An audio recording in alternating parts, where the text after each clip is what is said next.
වර්ෂ 1703 ජුනි මාස 28 වන දින දේවගති නිවසක උපත ලැබූ ඔහුගේ මව සුසානා වෙස්ලි හා පියා සැමුවෙල් වෙස්ලි විය. ඔහුගේ පියා ඉතාමත් දුගී දේවගතිතුමකි. පවුලේ දරුදරියන් 19 දෙනෙක් සිටි අතර අප කතාවේ වීරයා වන මොහු පවුලේ 15 වන දරුවායි. එසේම පවුලේ 3 වන දරුවා වන සැමුවෙල්ට පසු ඉපදුණු පළමු පිරිමි දරුවා වන්නේ මෙම කතාවේ වීරයායි.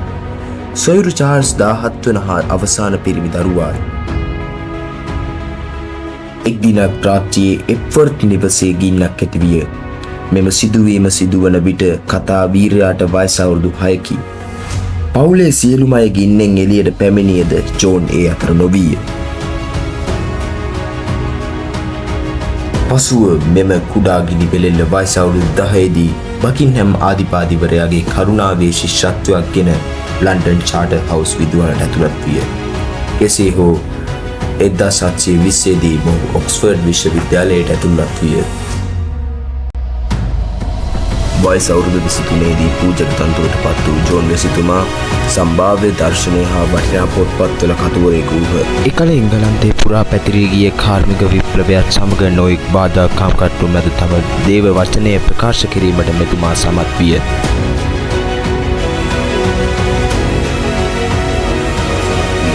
ඒ අතර අසමගිය ඇති කරන ශික්ෂණයක් නොමැති දාමරික පීඩා මැඩුවද සුභාස්නය එතුමා පතුරවන ලදී.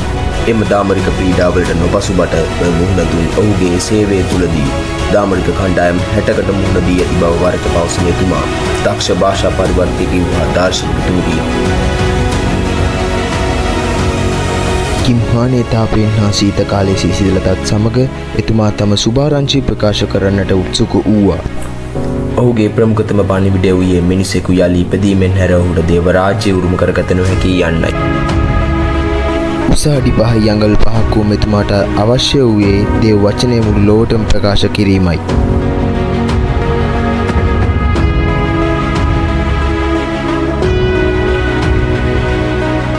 එංගලන්තයේ, ස්කොට්ලන්තයේ, අයර්ලන්තයේ හා වෙල්ස් පුරා එතුමා හඬනගා ඇත්තේ පිට්ටනිවලය, ගස් යටය, මිටියාවත්වල, එසේත් නැත්නම් හඳු බෑවුම්වල නොයෙක් දේශනයන් පුරා තැන මෙතොත් හෝ වෙස්ලි නම ගෙන යන දෙව්මැදුරු පැන නගිනවා දැක ගැනීමේ ප්‍රීතිය එතුමා දබගත්තා. එතුමා නන්ද දෙව් සංවිධානන්ගේ තේජස් මහිම දීප්තිමත් ආලෝකයක් ඈතින් ඈත පෙනේ.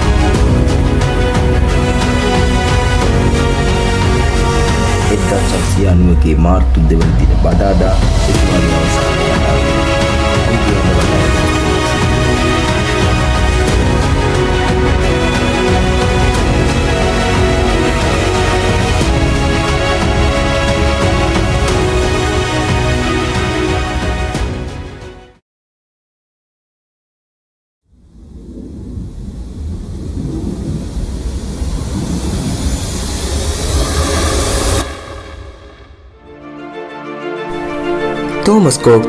තෝමස් කෝක්තුමා යනු වෙල්සි බ්‍රිකොම් නැමැති පුංචි ග්‍රාමයේ පූජකවරයෙකු ලෙස කටයුතු කළායෙක්.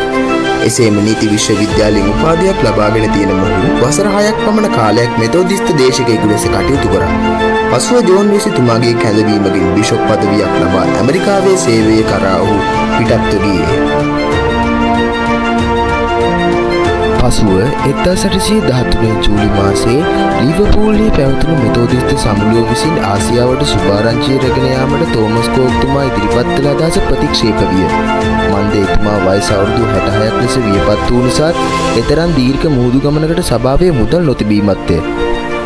1813 මෙතුමා ඉන්දියාව, ලංකාව හා ආසියාතික රටවල් වලට සුභාරංචිය ප්‍රකාශ කරන්නට සැලසුම් කරා. ඔහු ඒ සඳහා වැය වෙන වියදම සඳහා තම මිතුරන්ගෙන් හා තමා ළඟ තිබූ පවුම් 600ක් වැනි මුදලක් වැය කරන්නට එතුමා කටයුතු කළා. එසේම 1814 දී තම මෙහෙයුම සාර්ථක කර ගැනීමට එතුමා නැව් නැග්ගා.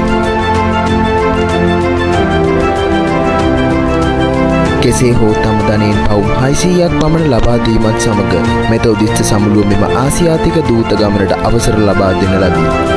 මෙහිදී එතුමා මිෂනාරිවරුන් 6 දෙනෙක් සමග මෙම ගමන යාමට අවසර ලබා ගත්තා. කෙසේ හෝ වර්ෂ 1813 මධ්‍යම ආසියාවට යෑමට තීරණයක් ගත් මෙතුමාට පැමිණි අභියෝග බාධක රැසක් මත මෙම ගමන 1813 දෙසැම්බර් 31 වන දින ආරම්භ විය. තෝමස් කෝක් තුමා ප්‍රමුඛ බෙන්ජමින් ක්ලබ් විලියම් හාවර්ඩ් හා එම මැතිනිය ජේම්ස් ලින්ච් විලියම් ඕල්ට් ජෝර්ජ් ස්ක්වින්ස් යන මිෂනාරිවරුන් මෙම ගමන සඳහා එක් වුණා. මාස 6ක ඉතා දුක්බර වෙහෙසකර හා පීඩාකාරී ගමනකට එම මිෂනාරිවරුන්ට මුහුණ පාන්නට සිදුවිය. එසේම බවෙන විට ඉදිරියට සාගරයේ තිබූ අධික තාපයක් සහ මුහුදු දේශගුණ නිසා බොහෝ අය මෙම ගමනේදී අසනීප විය. මෙයින් කීප දෙනෙකුට තම දිවිය නිමා කරන්නට පවා සිදුවිය. මෙහිදී මෙම ගමන මෙහි තෝමස් කෝක් තුමාටද මෙම තත්ත්වය උහුලා ගැනීමට නොහැකි වීමෙන් ඔහුද අසනීප විය. මෙම තත්ත්වය නිසා මැයි දෙවන දින රාත්‍රියේ නිින්දට යාමත් සමග නිින්දේම ඔහු දිවියට සමුදිය. මෙම හදිසි වියෝවත් සමග අනික් මිෂනාරිවරුන් ඉන්දියාව බලා ගමන් කරමින් සිටියේදී ඡණ්ඩ කුණාටුවකට මැදිව 1814 ජූනි මාසයේ 29 වන දින සිලෝන් හෙවත් අප රටට ගොඩ බැසීය. ගාල් හා වැලිගම් ප්‍රදේශ වලින් ගොඩ බැසී දිවයින පුරා සුභාරංචි ප්‍රකාශනය කරන්නට ඔවුන් සමත් වුණා. මේදී මෙම මිෂනාරිවරුන් කොළඹ, ගාල්ල, යාපනය, මාතරයේ මඩකලපුව ආදී නගර මුල් කරගෙන ඔවුන් බෙදී ගොස් මෙම ධර්ම ප්‍රචාරණය කරන්නට කටයුතු කළහ. මොවුන් ශ්‍රී ලංකාවට එවත් සිලෝනයට කළ සේවාවන් අතිමහත්ය. ඒවා තුළින් අද වන විට ශ්‍රී ලංකාව ලබා දී ඇති සම්පත් අතිමහත්ය. ප්‍රධාන වශයෙන් අධ්‍යාපනය, ආගමික සේවාවන්, ප්‍රකාශන හා මුද්‍රණ කටයුතු, සමාජ සේවාවන්ය. අධ්‍යාපනය මෙම අධ්‍යාපනය සඳහා ඔවුන් බෙදී ගිය නගරවල පාසල් ආරම්භ කරන්නට විය. යාපනයේ මධ්‍ය මහා විද්‍යාලයේ 1816 වර්ෂයේත්, කොළඹ විශ්ව විදුහල 1874 වර්ෂයේත්, මඩකල්පුව මධ්‍ය මහා මෙතෝදිස්ත විදුහල 1814 වර්ෂයේත්, හාට්ලි විදුහල 1817 වර්ෂයේත්, ගාල්ලේ රිච්මන්ඩ් විදුහල 1876ත්, නොහනුවර ගර්ල්ස් හයිස්කූල් 1879 පිහිට වීය. එසේම මෙම මෙතෝදිස්ත මිෂනාරිවරුන් සියලු ළමුන්ට අධ්‍යාපනය දීමට කටයුතු කළා. සිංහල, දෙමළ, ඉංග්‍රීසි භාෂාවලින් නොඅඩු අධ්‍යාපනය ලබා දීමට මොවුන් කටයුතු කළා. මෙම මිෂනාරිවරුන්ගේ ආගමික සේවාවන් ඊටම ඉක්මනින් දේව වචනය ප්‍රකාශ කිරීමට පල්ලි අවශ්‍ය විය. එහි ප්‍රතිඵලයක් ලෙස 1820 දී ගාලු කොටුව කුඩා දෙව් මැදුරක් විහිවිය. එහි ඉංග්‍රීසි, සිංහල හා පෘතුගීසි භාෂාවලින් දේශනා කිරීම. එසේම මෙම ආගම තුළින් අඩුකුල් හා උස් පහත් භේද අවම කරන්නට සමත් වුණා. සමාව, විශ්වාසය හා යහපත් හැසිරීම වලට විසඳුම් හා ඒවට උපදෙස් බයිබලයේ ඇසුරින් ලබා දී මෙතෝදිස්ත දහම ශ්‍රී ලාංකිකයාගේ හිත තුළ ගිලා බැස්වීමට සමත් විය. එහි ප්‍රතිඵලයක් ලෙස කොළඹ, කොල්ලුපිටිය, ගල්කිස්ස, මොරටුව, පානදුර, මීගමු ආදී නගර ආශ්‍රිත දෙව්මැදුරු බොහෝමයක් ඉදිවීමට පටන් ගත්ත. ඒවා තුළ මෙතෝදිස්ත දහමද ප්‍රචාරණය කරන්නට විය.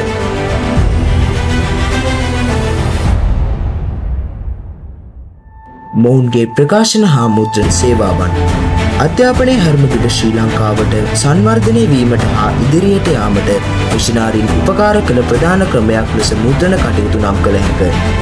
මන්ද ශ්‍රී ලංකාවට මුද්‍රණාලයන් පිහිටුවීමෙන් ජනතාවට සේවයක් කිරීමට මොවුන් සමත් විය. 1815 දී කොළඹදී වෙස්ට්‍රියන් මුද්‍රණාලයක් ගෞරවනීය බෙන්ජමින් ක්ලෆ් තුමා විසින් ආරම්භ කරන ලදී. මෙහිදී මේ මෙහෙයවීමට රෙවරන්ඩ් හාවර්ඩ් මහතා පත් විය.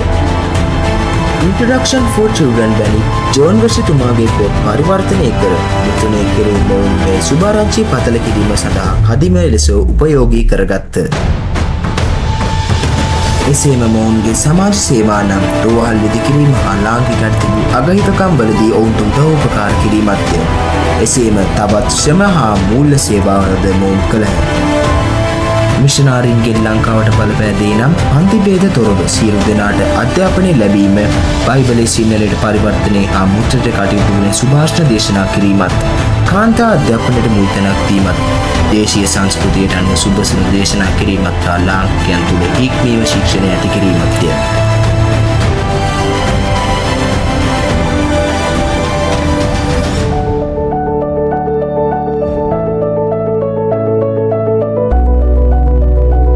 මෙතෝදිස්ත මිෂනාරිවරුන් නිසා අද ශ්‍රී ලංකාවට නව පාන්නරයක් ලැබී ඇත. මන්ද මෙරටට බිහි වූ ශ්‍රේෂ්ඨම පුද්ගලයන් හා නායකයන් අධ්‍යාපන ලැබුවේ මෙම මෙතෝදිස්ත මිෂනාරි අධ්‍යාපන රටාවෙනි. හිටපු ජනාධිපතිවරයෙකු වන ආර් ප්‍රේමදාස, ශ්‍රීමත් ඔලිව ගුළුතිලකයන්, ඩී.බී. ජයතිලක, ආචාර්ය ඊ.ඩබ්ලිව්. අධිකාරී වැනි නායකයන් බිහි කිරීමට සමත් විය. නිදහස් අධ්‍යාපනයේ පියා වන සී.ඩබ්ලිව්. කන්නංගර මැතිතුන් හා මහින්ද රාජපක්ෂ ආදී ප්‍රභූවරුන් සිප් 4 ලැබුවේ මෙතෝදිස්ත පාසල් වලිනි.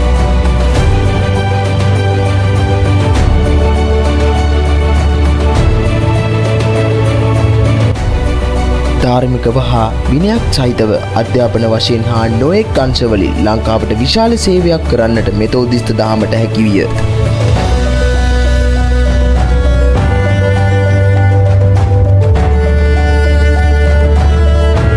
අප මිෂනාරිවරුන් මෙරටට පැමිණ වසර 211ක් සපිරෙන අද වන විට අප දේව වචනය පතිරවීමට මෙතෝදිස්තයන් ලෙස කර ඇත්තේ කුමක්ද?